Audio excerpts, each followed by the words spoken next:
Hello, everyone, and thank you so much for joining us today for our Loeb Leadership webinar. So honored to be joined by our expert panel, Tamara Fox, Dr. Fritz Gillette, and Dr. Michael Burchell. And we certainly encourage the audience to please share your reactions, comments, questions in the chat, and we'll be happy to address them as well. But to start off, as we're getting to the end of Mental Health Awareness Month, and we were intentional about scheduling this at the end of the month, Tamara, why did we do it? Why did we want to have this conversation and dialogue at the end of May? Yeah.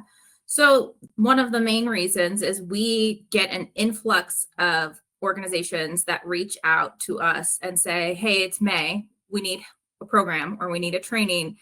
And they're very reactive and focused on just the month of May. And then it seems that after the month of May is over, when we ask them, what is next for you? Or how can we keep this alive within the organization? What's the next step to bring this to life and make this more of a cultural initiative for your team? We often get met with, oh, well, that's it. Or that's all we're doing for is, kind of a check the box is what we see most organizations and firms doing. So when we were having our conversations internally, we thought it would be really good to bring to light to organizations and firms that mental health is more than just your initiative in the month of May. It's something that needs to be strategic and alive in the way that you act, behave, and train those that you work with, and wanted to talk about that in this conversation of, okay, May's over, so what are you going to do next?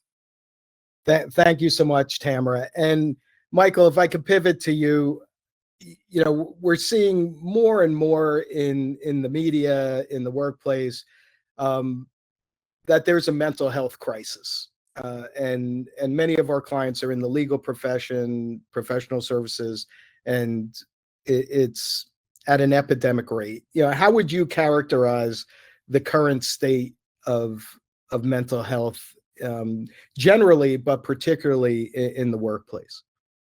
So I would jump off of what Tamara said, right? That we're at the end of the month of May, Mental Health Awareness Month. And it's surprising to me that actually we're devoting a month to mental health awareness, when in fact, given the state of the issue of the problem, that we're only devoting 1 month in terms of awareness and thinking about this. I'm a little bit light about this because I know that organizations are thinking more broadly and deeply about how to address these issues in the workplace on a regular basis, but it requires more than 1 month of awareness and education and training. Last week or the week before, I was someplace and I heard that mental health in the workplace, well, mental health in general, will be the #1 disease globally by 2030, outranking both heart disease and AIDS. And that's a pretty staggering statistic. So right now, health disease is the #1, but mental health in the next 7 years will outrank that in terms of globally. And the World Economic Forum talks about how currently 1 trillion in lost productivity is a result of mental health issues on a yearly basis globally. That's significant. And more closer to home, the McKinsey study talked about how, in fact, 59% of employees report actually having at least one mental health challenge on a regular basis, and 1 out of 4 at work on any given point in time. So that also equates to 4 times more likely to leave. Those employees that experience mental health issues are 4 times more likely to leave. They're 3 times less likely to have positive job satisfaction, and 2 times less engaged in their work. So if that doesn't actually kind of like write this in big screaming letters for everybody, like this is a huge issue. And in fact, if you take a look at the average S&P 500 organization, the mid-sized organization in that category, they lose about $228 million a year in terms of productivity because of mental health issues. So there's a real cost to these issues, and it demands more attention than a month a year. And so kind of part of the conversation that I was hoping that we would have today, and David, you'll lead us through, is like, okay, so if it's that big of an issue, what do we need to do? How do we actually need to intervene and address that issue? What are some ways of kind of like thinking about this both deeply and comprehensively, because it's such a critical issue for us to kind of work through and create a kind of a culture that really is a well-being focused culture for our people. Thank you, Michael. And Fritz, if I could bring you in as a clinical psychologist, I mean, you're dealing with these issues on a day-to-day basis and see the full spectrum of challenges and mental health sufferers. What are you seeing? How does what you're seeing align with what the media is portraying? As a mental health provider, I don't know if this is good news or bad news, but my phone is ringing 12 months a year. There are certain spikes at different times. I might see a spike in May or whenever there is an increase in public awareness and messaging around seeking out help. But people are calling all the time. And in my experience, I actually remember a stat from the late 1990s, certain Surgeon General. I don't think it has changed, but at any point during the year, 2/3 of the population is diagnosable. That means that if they came to me at a point in crisis and I opened up our diagnostic manuals, I might be able to diagnose them with something. But so few of the public actually goes and seeks help that 1/3 at the most, that many of us are suffering at different points of the year and we're not getting help for it. But as a mental health provider, people come to me because they are in a state of anxiety and a state of stress. And as it relates to the workplace, the number one stressor that people come to me in the workplace is usually not stress because of their job, the inherent qualities of their job, but the inherent stress that they're experiencing interpersonally with the people they work with. So that's a little snippet of some of the things I'm seeing. And before we get to the question Michael laid out of what we do, I'd like to start with who should be leading this. Who in the organization should be tasked? And I assume it's not just one person or one department, but obviously, at Loeb Leadership, our mantra is leaders model the behavior they expect of others. So I just toss it to the panel. Anybody want to take this? Who should be leading these wellness initiatives? I can start us off. It's just like anything else we talk with it in DE&I is in order for it to be an organizational cultural item, it has to be started with the executive team or the managing partners, whatever, if you're a firm or organization. So it has to start from the top. And exactly as you said, David, if the leaders at the top are not modeling behaviors that is in support of mental health support and mental well-being, maybe we don't even have to say mental health, because I know some people are still conscientious of that word, or they're sensitive around that word. But if the executives and the leaders within the organizations aren't the ones modeling mental well-being and promoting mental well-being within their organization or firm, they are not going to create the space for directors, managers, individual contributors to do what they need to do in order to achieve that mental well-being. I just underscore what Tamara said, because I think most folks come into the workplace and they're looking for an opening, an opportunity, right, to talk, to communicate, to share. And so it has to be seen by others kind of in the organization, kind of executives and leaders, that it's okay, there's permission to actually have these conversations, because in some ways issues around kind of mental well-being, mental health, it's still stigmatized in a lot of ways, unfortunately so. And so people are very reticent to bring it up in the workplace or talk about how there's a lot of stress and a lot of fatigue and kind of how they're managing burnout, right? So it's just not something that people want to talk about. And so unless there's an active conversation at the very top of the house that says, it's okay to talk about these things here, because only by actually naming it can you actually attend to it, it actually doesn't, it keeps things under wraps, and it's not healthy for the organization. That's where the lost productivity comes into play. I'd say the number one thing that leaders actually, they'll hear me talk about this or they'll watch a presentation on it. One of the number one things they get anxious about is, okay, I know I got to get in there and I've got to be a leader in this respect. I've got to be a leader of a healthy workplace culture. But they often are asking questions about how. And you don't have to be a therapist or a clinical psychologist to be very human and genuine and open. And I remember doing this for a little bit, teaching people the difference between dialogue, discussion, and debate. Where in dialogue, we're teaching people how to just talk to each other and to listen to each other. And when we go to something as basic as that, the leaders of our organizations could definitely lead that, but we've got to build that into our culture, into the culture of our organizations and the way we interact. An anecdote, a person working in a company said to me recently, he said the leader of the organization still walks into the office every day, staring at her phone, on the phone, never interacting with the people that are in the office. And if somebody could just say something to that leader, but we often are in cultures where the leader is aloof, or no one feels safe enough to talk to that person and say that look, that interaction is teaching a culture of disconnection. But if we work toward a culture of connection, of being able to dialogue and talk to each other, we can go a long way. So when leaders talk to us about this, I go in there and we literally teach them about that. All of us in this group, we go in there and we teach them about literally how to do that. So Fritz, if I could just build on that, because in my coaching work, I hear a lot of that theme. And what if you have an organization with a leader like that who is disconnected in a highly stressed work environment, and people are experiencing mental health challenges and burnout, fatigue, and they're not going to bring someone like Loeb Leadership in? How would you advise somebody in that organization on what they can do under those circumstances? What can they do to seek some support or relief? They can start by talking to the people around them, the people that are closest to them, try to get direct and honest feedback. I know the leader in the example I'm talking about wasn't aware that the message they were sending out by walking into the office every day with their phone, they just weren't aware. And all they really needed was somebody to nudge them and say, hey, what was your intention, or what is your intention? What message are you trying to spread? And once we get that level of dialogue going between one another, we can begin to get somewhere, but we have to start somewhere.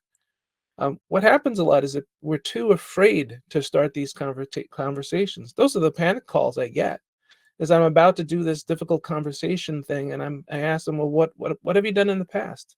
How often have you tried to have these really human, genuine conversations before? And the assessment usually is they haven't. And so we usually, we get the calls when people are in crisis, when they have to have reparative, put it back together kind of conversations when they haven't been trying that before. But if you can get into a patterning where you are asking people how they're doing and genuinely waiting for the answer, and giving the time in the groups that you're working with to do so, you can go a long way. So this is where the conversation begins. People don't necessarily need to hire a whole team of consultants, though we do invite your call. But it starts with just identifying where the problem areas are. Thanks, Fritz. So let's say we get the call, pass it off to Tamara as our head of consulting. Tamara, where do we start advising a client who wants to implement healthy practices for their employees? Honest answer where most organizations are at today is typically like reacting to that problematic leader that Fritz alluded to, either coaching or training for maybe a small subset of the organization. That's typically what we see, is organizations and firms kind of wanting to take this reactive, more narrow approach to band-aid or solve the one problem in front of them. That's not what we advise, but we also have to meet our clients where they're at and understand that not all clients are ready for the more robust strategic approach that I know Michael and I will probably dive into, that we do recommend. And I say it to clients all the time is, I'm going to tell you what I recommend, even if that's not where we go. But what we do recommend, if a client were to come to us and say, okay, tell us what to do, regardless of where they're at, we want to do this right. What does that look like? It's starting with a more strategic approach. What are their policies? What are their programs? What trainings do they offer? What do they currently provide? And how is that communicated within the organization? How is that supported and followed through? And do people even know it exists? And we would really dig in there, kind of do a more diagnostic approach to understand, where are you even at today as an organization? If they come to us with the goal of, we want to support mental health and well-being holistically throughout the year at a strategic level, we would dig into things like bereavement leave policies, time off policies or programs, EAP and other leave support, manager training around topics like grief or trauma, or how to have difficult conversations with employees. What is emotional intelligence? Do leaders know how to display it? So we'd really dig into all of those pieces with them. Ideally, we'd get to interview employees, interview managers, interview leaders, and then sit with the client and the stakeholders, key stakeholders who are the decision makers, to put a plan in place to get them to where they need to be. And that would include things like potentially changing some of their policies, potentially adding additional support.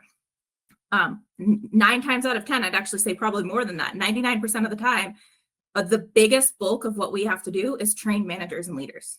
And those can be around topics like emotional intelligence, how to respond to an employee when they're dealing with grief or trauma or a miscarriage, or just needing to have a conversation because something not so great happened in their life and they need their manager to be able to support them when they're at work, because we spend most of our lives at work.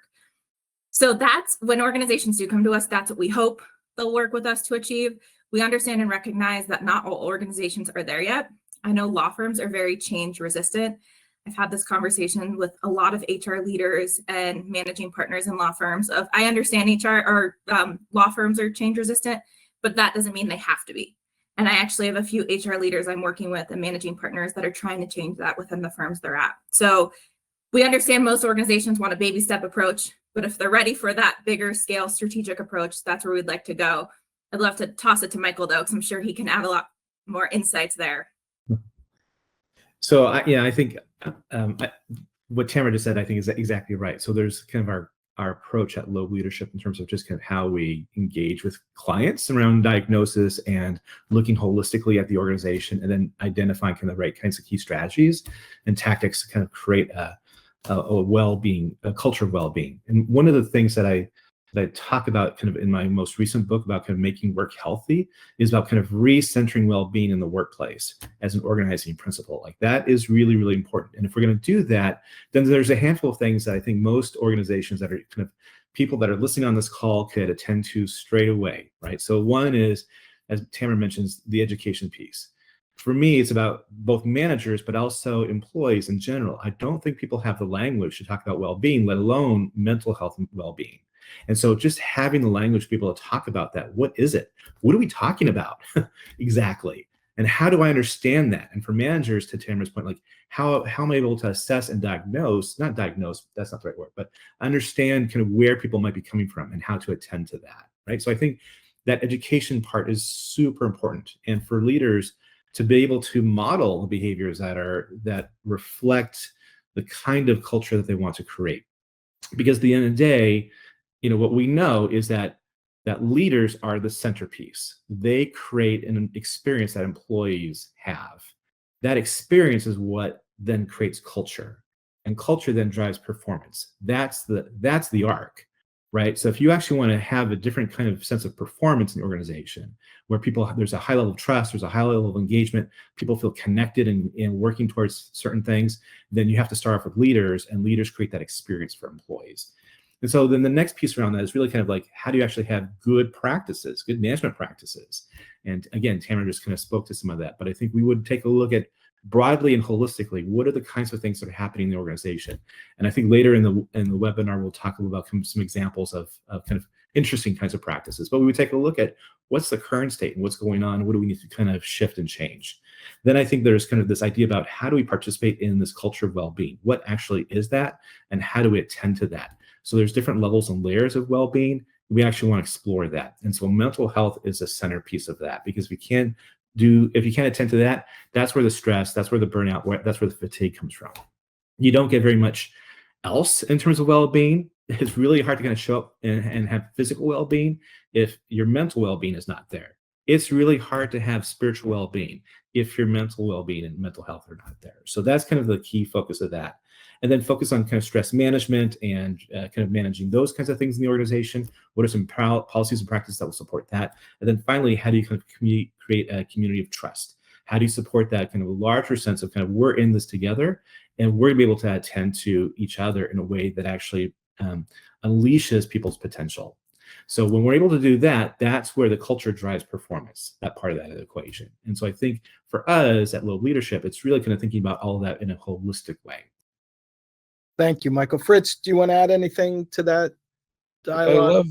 I love that, Michael, you're touching upon the trust. Trust also leads me to think about safety.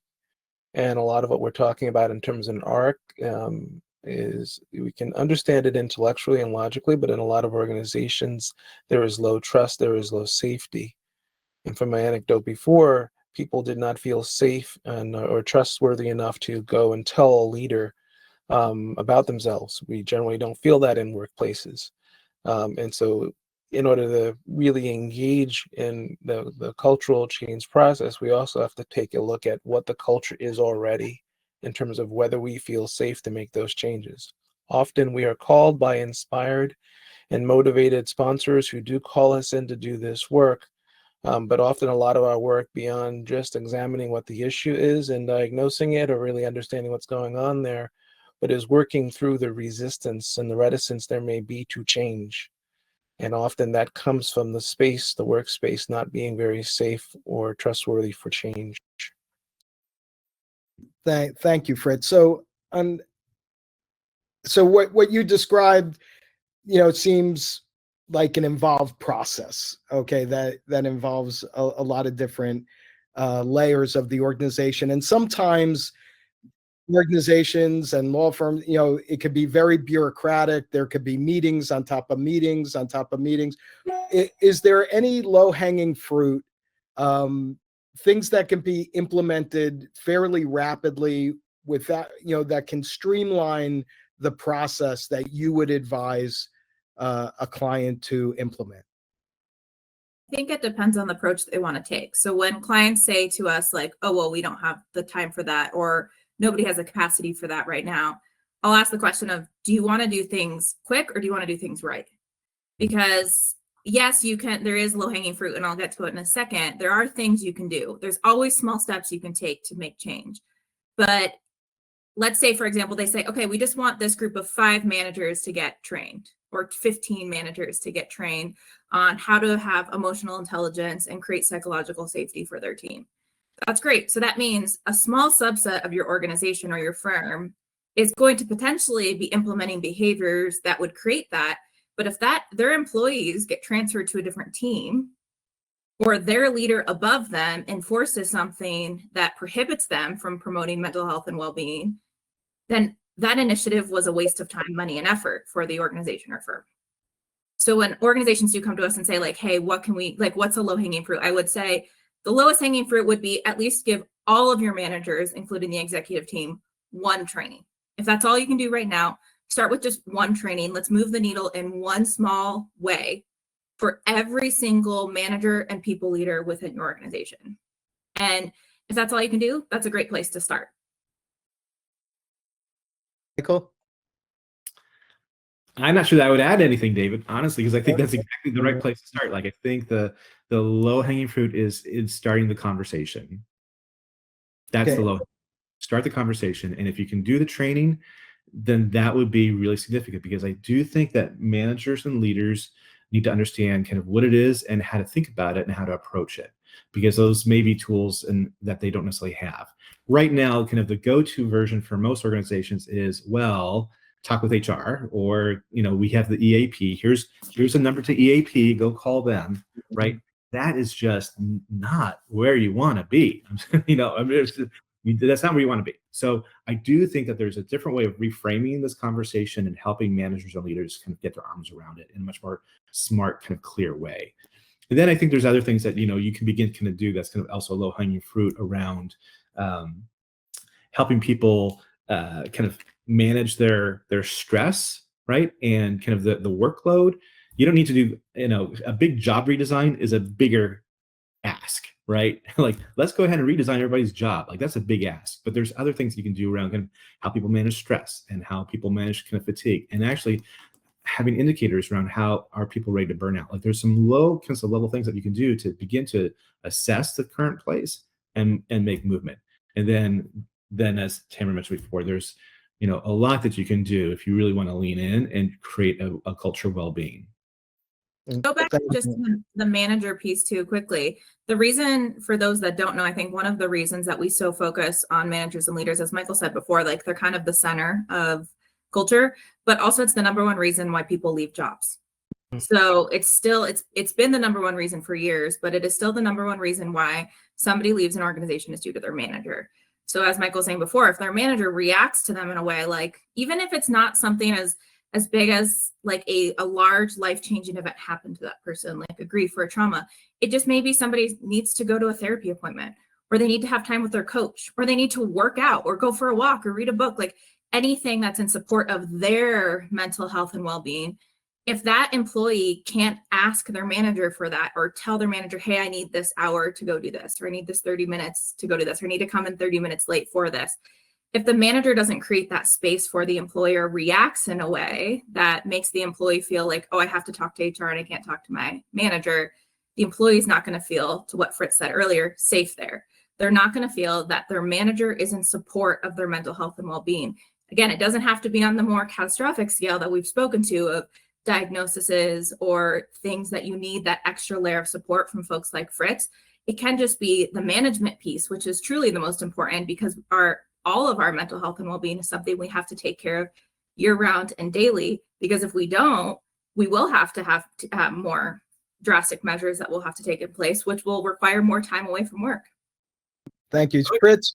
I'd like to expand upon a moment on the low-hanging fruit, because historically the low-hanging fruit has been, organizations call us in to do one-off trainings. And some of the first gigs I ever got were doing trainings for frontline staff in law firms. And my job was to teach about managing stress and managing burnout. And I would get in there, do the work, people would learn some great things, but nothing would necessarily change about the environment that they were working in. But that is historically what organizations do in the checkbox approach. Their low-hanging fruit, the lowest cost thing is to just have one person or two people come in, do a training to people at lower levels. So if we're going to do this work, let's also now distinguish between managers and leaders. If you want to do some long-term but impactful work and you want to go low-hanging fruit initially, why don't we do some of that work just with the leaders? I don't mean just the managers, but the leaders, because when the leaders are enlightened, crossing my fingers, there's a greater likelihood that some of that enlightenment may trickle down to the rest of the organization. And we've had really good results in doing that sort of work, where we did the work with the leaders, and the leaders did get enlightened and realize how much this work was needed, and then had the managers do it next. The reason you don't want to start with the managers and then go to leaders is because if the managers get the trainings, get the emotional intelligence work, really start to develop themselves, they'll more quickly see that you leaders are not in line. And so I tell the leaders, let's start with you. Let's do this, just do this work with you. And then you now become the role model. You have buy-in. And so if you go to the next level and have the managers do it, then there's a hierarchy. We're building it into the culture. Thank you. Michael, I saw you wanted to hop in earlier. Sort of at the risk of repeating myself, I want to tie something that both Tamara and Dr. Fritz could have mentioned, right, around kind of the leaders and managers, and people join organizations, as you all know, and leave their manager. That's, again, why I mentioned that I think leaders and leaders, I'm written large, executives, managers, leaders, create the experience that employees have. That experience that employees have is what creates culture. It's not about kind of the programs or the policies or the practices. They help kind of like create the limits of what culture could be, but that's not what culture is. Culture is kind of how we do things, how we behave around here. And so it is about how leaders lead. And so therefore, if you want to have a culture of well-being where mental health is prized, where kind of we kind of manage out kind of this fatigue and this burnout and potential kind of other things that kind of might enter the workforce, then part of that really is helping kind of managers, executives, leaders think about kind of their role in this, and then how can they role model the ways that will be most helpful and healthy with their people. When you do that, then employees have a different experience. And then when that happens, you've changed the culture. Right? You just changed the culture. So be clear about like what we're trying to accomplish here and go towards that. That's the low hanging fruit. Thank you, Michael. So if we could talk about some current events, because again, in my coaching, the divisiveness, the acrimony that's going on in the public space over politics or current events are certainly creating stress and conflict in the workplace for many people. And my sense is, as we get towards the fall, that's only going to get exacerbated. So in the spirit of having an inclusive culture where people don't have to feel that stress or feel marginalized in the workplace, what can those leaders and managers do now and be proactive before it escalates? I'm such the extrovert of the group. I always start with what I love working with Michael and Fritz, but I know I'm the extrovert out of the three of us. So to me, it goes back to what we've talked about before of it should be something that they're doing year round. Like, yes, there is the election year coming up, and that will create some additional stress and tension for folks for a variety of reasons. But it's similar to, like, if we think about just Mental Health Awareness Month in the month of May, like we have to think of it in that broader scale of let's be supporting people holistically and year round through these more strategic efforts, so that when these more trying times like election years or difficult events pop up, people are prepared. People are more resilient and more ready to get through those difficult and navigate those waters. For managers in particular, if you are a people manager on this call and you lead a team or manage a team, the small things you can start doing now is, one, take care of yourself first. Like every leader that I either coach or consult or train or work with or just talk to, when we're talking about these things, I first ask them, what are you doing for yourself? How are you modeling to your team that you're taking care of yourself? What does your team know about you as far as how you take care of yourself? And if I know Fritz said earlier, that leader that walked in on their phone, often those are the leaders who are prioritizing themselves the least. They're putting no energy, effort, or time into either physical exercise, personal or professional development, emotional well-being, whatever it may be. They're not doing anything to fill their own cup and take care of themselves first. So those leaders who, one, what are they doing to take care of themselves first? And then two, how are they modeling that or displaying that to their employees to create the space for the employees to do the same? So I'll give a very tangible example. I lead some of our team here at Loeb Leadership. I have 2 direct reports. Both of those direct reports have full access to my calendar. This is how I lead. Doesn't mean this is how anybody else has to, but I am a very transparent person. I put all my appointments in there. I put when I'm working out in there. I put when I'm doing my own coach, because I have my own coach, when I'm going to coaching with my coach. They can see all that. And I give them permission to, one, see what I'm doing, but it also opens the conversation for them to say, hey, I'm going to go take a walk right now. And we actually talk about those things. When they say, okay, I'm not available this time, I'm going to go work out. Great. Let me know when you're available or when you're back and we'll hop on a call. So that is my way of modeling. Again, it works for me, but that's what leaders need to find. What is your way that you're comfortable with that is authentic for you to model behavior that creates space for employees to do what they also need while still getting their job done? Our team still gets their job done, and the business can still be successful, but that's in support of mental health and well-being. Go ahead, Fritz. I was going to say that Tamara, that sounds like in the service of being fully human and connected to the people you work with, that is the setup that you have. And we can all tailor that setup to who we are and our comfortability level.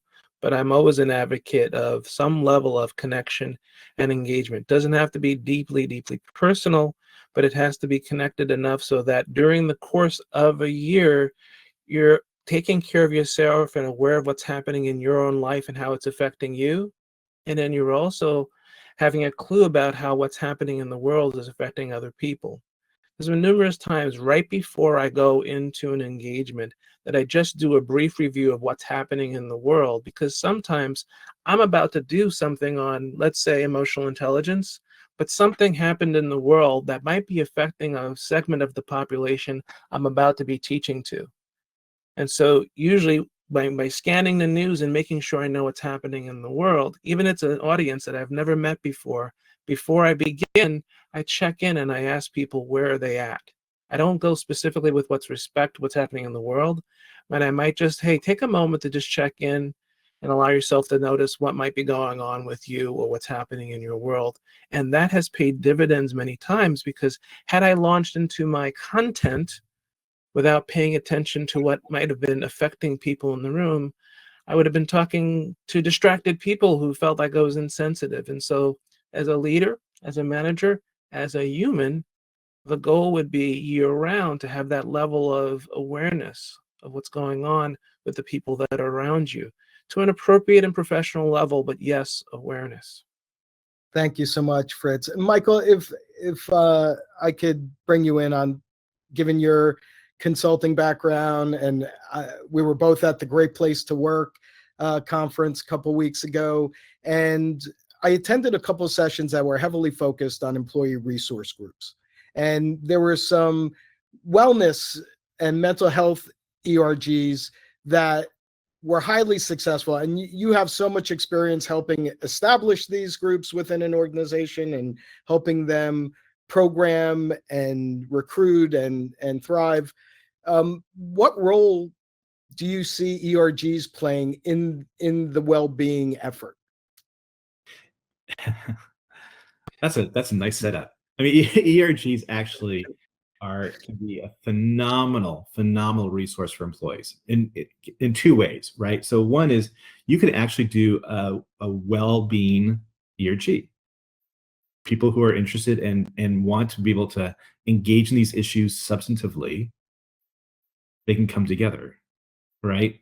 And have that be part of the project of the organization. So I think actually ERGs we think of ERGs in terms of identity mostly, which is absolutely right and perfect. And at the same time, we can reimagine ERGs just a little bit slightly differently by thinking about maybe it's really something about kind of well-being, right? In terms of lifestyle and how we actually engage.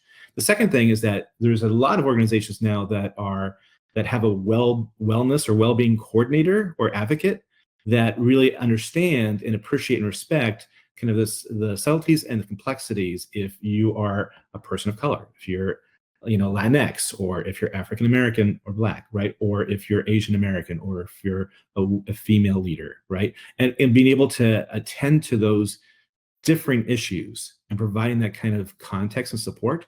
So we actually see ERGs that actually have a wellness or well-being coordinator kind of attached to an ERG, right? So I think that if we think about this in a kind of a holistic way, we're again thinking about how do we actually kind of support our people, right? Substantively, holistically, and so I think actually having those kinds of resources applied to ERGs makes a ton of really, really good sense, right? And they can be on the watch, they can be on the lookout for what's going on, and they can also make sure that they're thinking about kind of how the outside world is impacting the internal world of the organization, right? So when something happens externally, and you're just talking about, for example, one of those things. I mean, right now, there's just a ton of stuff that's happening in the world around us, right? And people are carrying that in to the workplace. It was COVID. Everybody was talking about COVID before and that kind of stuff. But since then, there's been a thousand other things that have happened in our world, and people are bringing that in. So having that kind of attention within ERGs creates the sense of justice and equity in a different kind of way, and it creates an inclusive environment. And what I've also it's a great way to summarize the well-being of the organization. That goes for a second there, David, so you may want to repeat that. Okay. Just the ERG programs that you spoke of, it also seems like a great way to socialize these programs through the organization and get other people involved who might not have initially wanted to participate. Right. I mean, kind of being able to, I think naming things and being open about things helps people kind of connect in, right? So if an ERG is actually able to kind of talk about hosting an event or a conversation around well-being in X community or in the workplace, it opens the door, it opens the aperture for people to kind of jump in and participate. And so what we want is employees that are engaged. We want managers that are engaged. We want leaders and executives that are engaged in thinking about how they create a culture of well-being. Because when that happens, again, the well-being / connections to performance. that's what we want. At the end of the day, we want a high trust, high performing workplace. We do that by actually helping people connect and engage in. So I think that makes a ton of really good sense, David. And that's part of what we heard about a week or so ago when we were in New Orleans together. So somebody asked what an ERG is. Would you just describe that in case anybody isn't familiar with that term? Sorry about that. I should have been a little bit more apt about that. So yeah, an employee resource group. So typically there's affinity groups or employee resource groups or business resource groups are kind of a similar, they're different kind of animals of a flock, so to speak. So it really is around how do we create space and communities for people that may be underserved or marginalized or in other ways not have the same access in the organization to opportunity, that they can actually come together and get professional development, support, connection, right? So a perfect example is that, is for Black and African Americans. A lot of organizations may have a Black or African American affinity group or ERG. And that really is a source of support, but also of the ability for the organization to also be reflective and learn as well. So, in some of the some organizations, for example, Cisco and Hilton and some other kinds of large organizations, they're actually attaching well-being coordinators to those ERGs, and it makes a ton of good sense. I like to think of these things as because we're using the terms like culture, or a culture of care or a culture of wellness. And with ERG groups and with people even being given positions that are around these topics, that's cultural change happening. Those are little signs of things being put into our culture to remind us, because I can tell you something today and you could make total sense to you, it resonates for you, and you have an awareness of it today. But what happens tomorrow or the day after when other things are happening? We have so many things competing for our attention and for our awareness that, we probably need a year-long mental health awareness, but we relegate it to May, and we have June, that's something else, and July, that's something else. But if we can build into our culture the kinds of things that keep our awareness focused on the things that are most important, especially if we're working on making our workplaces high trust and high productivity spaces, if we can build those things into our people, our practices, our procedures, and the positions and the groups that do that, that's why we need to keep hearing this and keep practicing this. Michael shared one interesting piece too to tie this. He said the word engagement and talked about engagement's connection to wellness. What's interesting is Gallup actually recently published a book. It was I think it was earlier this year, called Culture Shock. So we're talking about culture. And Gallup, for those who don't know, they collect data. They're one of the largest, Michael could probably explain what they do better than I do, but they're one of the largest organizations that collect data about employee engagement, productivity, et cetera, and publish reports and information about it, trends kind of in this space. They recently published in their book, I think it's less than or approximately 30% of employees are engaged. So when we think about items like mental health and well-being, if we create space for employees to take care of themselves, we create space for employees to be more engaged. So back to Michael's point earlier of that connection of engagement and wellness. When we have and I know it's in Michael's book because I read it, but when we have healthy employees, we have a healthy organization, we have a healthy culture. So when leaders and employees have that space to do what they need to take care of themselves, support their mental health, support their well-being, they actually create more productivity and are more engaged for the employers they work for. Thank you so much, Tamara. And again, we encourage the audience in the time we have left, please submit any questions or reactions to what you've heard so far, or if there's something we haven't covered yet that you would like to discuss. Maybe, if it's okay. I just before I jumped online, I just, I opened up my book and just pulled out a couple different practices that might be interesting for folks. So if you don't mind, maybe I'll take a moment just to share as people are thinking about what questions they want to ask. People are familiar with BCG. A lot of these professional organizations, service organizations now do this. This is a great practice for lawyers. It may be crazy making, but think about this. You have to check your computer in when you go on vacation. In other words, when you're on vacation, no computer, no access to work emails. That's crazy making, but there's a lot of professional service organizations that are actually leaning into that. There's another organization called Futurice, which is also a professional services organization. They're based in Europe. They actually sit with their clients from the very beginning and do an onboarding with their clients to say, this is how we treat our people, and this is how we expect you to treat our people.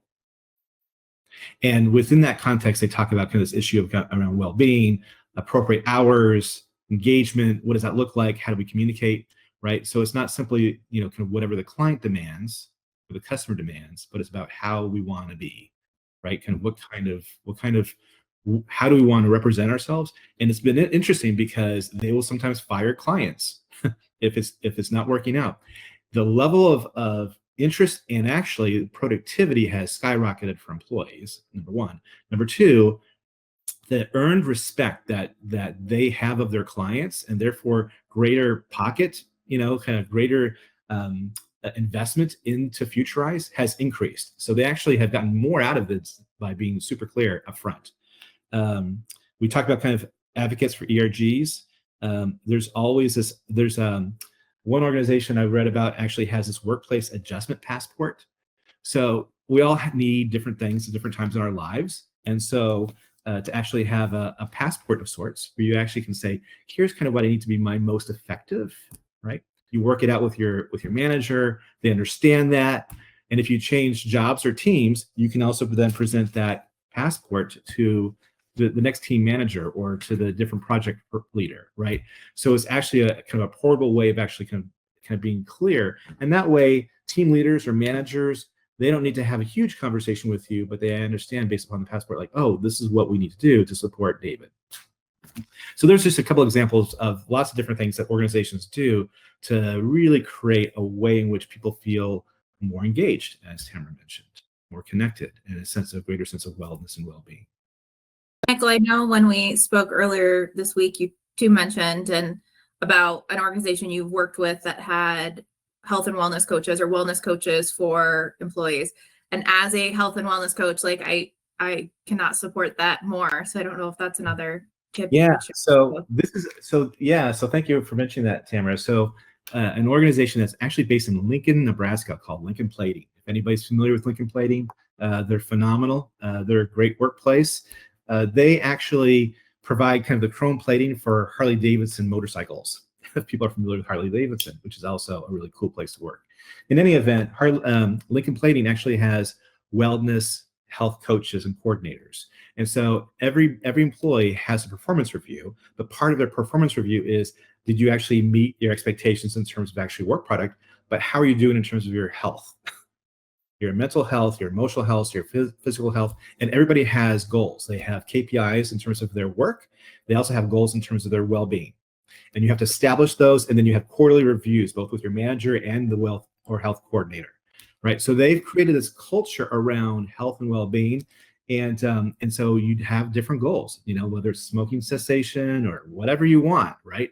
Like each person has certain goals and milestones. And as a result of this, it's created an organization where attrition is almost zip. Like everybody stays. They love this place, right? And they feel like not only am I able to do my best work, and back to Tamara's point, like if you can't have a healthy organization and unhealthy employees, right? And you can't have healthy employees and an unhealthy organization. They just don't go together. What you want is you want a healthy organization with healthy employees. And so they really thought structurally about how to do that. And having health coaches or well-being coaches was fundamental to that, to their success. It's an investment for sure, right? And I think you can do kind of degrees of that, but just the idea of that is pretty amazing and helps support this kind of culture that we're talking about. But to that point, Michael, I think the business case for this and the retention rate far exceeding attrition, if you actually crunch the numbers, it's a no-brainer. The return on that investment is just significant. They're incredibly profitable. The ROI, their EBITDA, because of just the reduced costs, is astronomical. It's an abundance mentality mindset. So the leaders are very clear. They have an abundance mentality mindset. They're like, we are in this to win this, and we do it through our people. Yes, we do chrome plating. We do really hard manufacturing work in a very hot environment, but we do it through our people. And so when you have that abundance mindset and mentality, and rather than kind of the scarcity kind of mentality that a lot of leaders sometimes have, things happen. And that's what we're talking about. Fritz, Oh, I'm sorry, Tamara, go ahead. Think of like the societal impact that would have if all leaders and organizations like had that mentality, like if we truly take care of our people, like, because I'm sure if anyone were to come across those Lincoln Plating employees and just ask them, their overall happiness level is probably much higher than a lot of employees in other organizations that don't prioritize wellness and well-being. So on a societal scale, if organizations had that mentality, just think of the impact it would have on our society overall for happiness. For Fritz would probably have a lot less people on his books, unfortunately, for that piece, but in a good way, because overall as a society, we would have more support before we get to that place. I, like a coach who is working with a winning team, would still be employed, but with winning and more productive teams. And I've seen that over the years. I love where this conversation's going. As a clinician who first started out in the 1990s, making the business case wasn't very possible because there wasn't a whole lot of data on it like Michael is presenting. But it's great to see that, because I've seen for almost now 30 years that our productivity, our ability to do our best work, our most creative work, is impaired by our stress levels, is impaired by our level of engagement, is impaired by being burned out. And when I've helped people who've come to me in a lot of stress and distress work on themselves, increase their wellness scores, they would go back into their work environments and do a better job and get promoted in so many cases. And often they also would develop the clarity to go, this is not for me, because the organizations won't change. But now we're in a world where organizations, some of them increasingly, are trying to change by putting things in place that help and care about the most important resource they have, the humans. So it's a very hopeful thing to hear. And I don't worry about not being busy enough with problems of the 1990s. We got plenty of them now, and we're going to need each other to keep it moving forward. Yeah, I mean, Fritz, as you were speaking, an example popped into my head where I was coaching an individual who was working 14, 15-hour days for weeks at a time. And this person said to me during a session, nobody asks, how am I doing? Nobody asks, are you okay? And I'm burnt out, I'm stressed out, and they just felt isolated and abandoned. And I was just thinking how easy it would be for the manager or leader to say, I really appreciate all the effort you're putting in. Are you doing okay? How are you? After we get through this project, I want you to take time off, or I want you to take a walk every day for a half hour just to disconnect, just some support. And this person got zero support.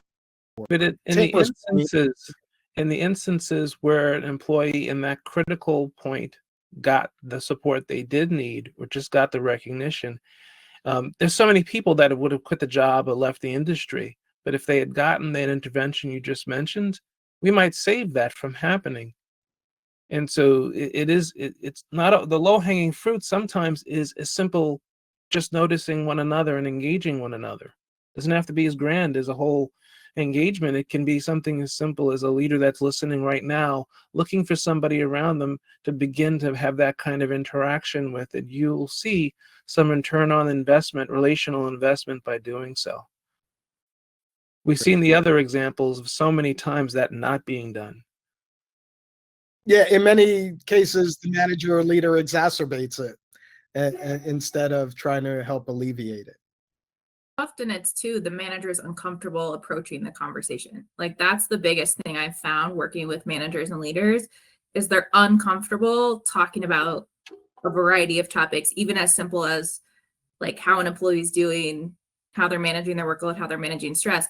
We work with some very, very intelligent people who have PhDs and multiple master's degrees, and they are never taught in their education how to interact and manage people, unless of course they have the education like Fritz does or Michael has. But we work, lawyers, actuaries, engineers, you name it, that no one has ever taught them in school how to have a real conversation with somebody they're leading and managing. So it's typically very uncomfortable for most managers and leaders to sit and look at an employee and say, how can I support you?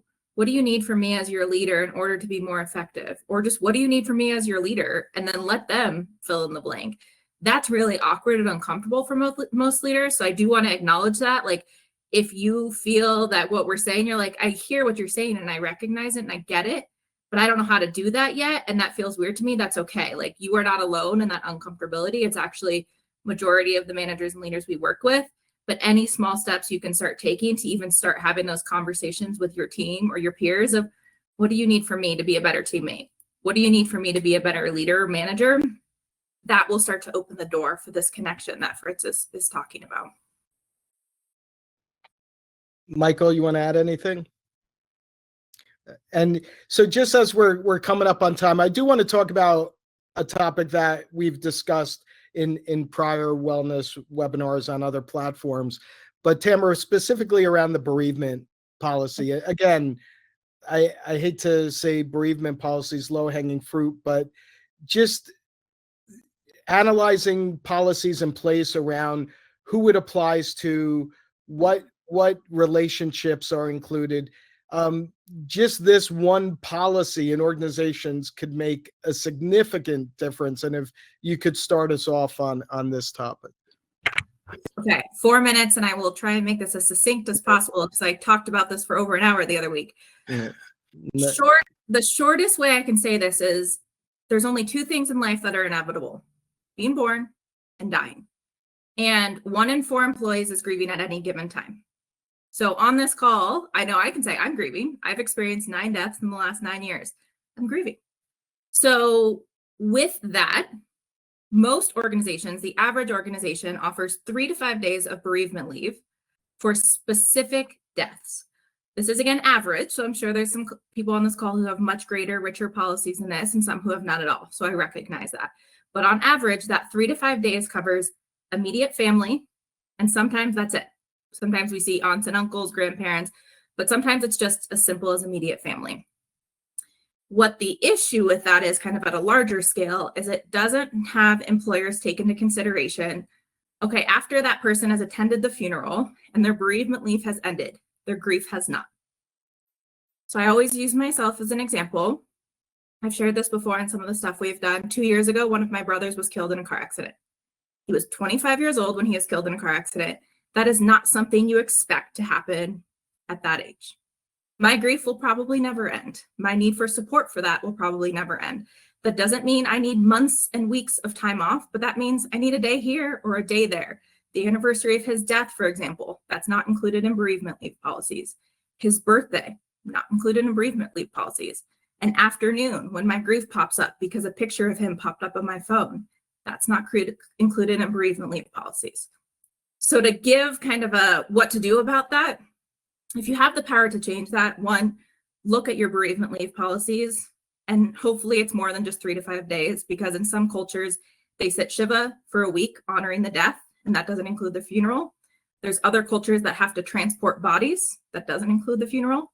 So look at your bereavement leave policy. If it's 3 to 5 days, that's not truly supporting somebody through leave. The second piece of that is be open to knowing that outside of that 3 to 5 days, people are still going to need support, ongoing support, and it's going to be up to the manager to navigate that and work through it with that. And there's a lot more I can go to there, but I want to be really mindful of the 2 minutes we have left. Thank you so much, Tamara. And I just think that it's such an important topic, so I appreciate you sharing that. Fritz, can you give us a 1-minute takeaway, and then Michael? I'll do quicker than 1 minute. I'll just remind the things that we're talking about, they raise our awareness in this moment. I want anyone who's listening to this, we'll have a recording that we'll put out there that you can come back to it.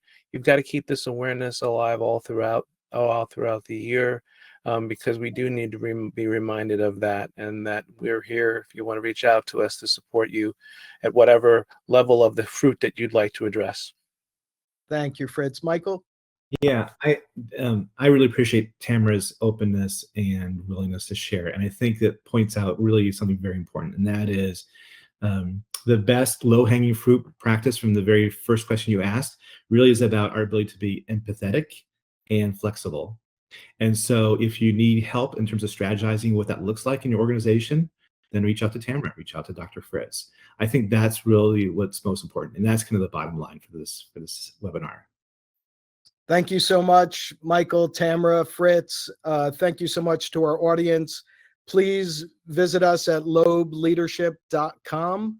Our emails are there. Please connect with us on LinkedIn. We greatly appreciate your feedback. Feel free to send follow-up questions. But thank you so much for joining us, and hopefully you will have the support you need throughout the year in your workplace, not just for the month of May. Thank you. Everybody.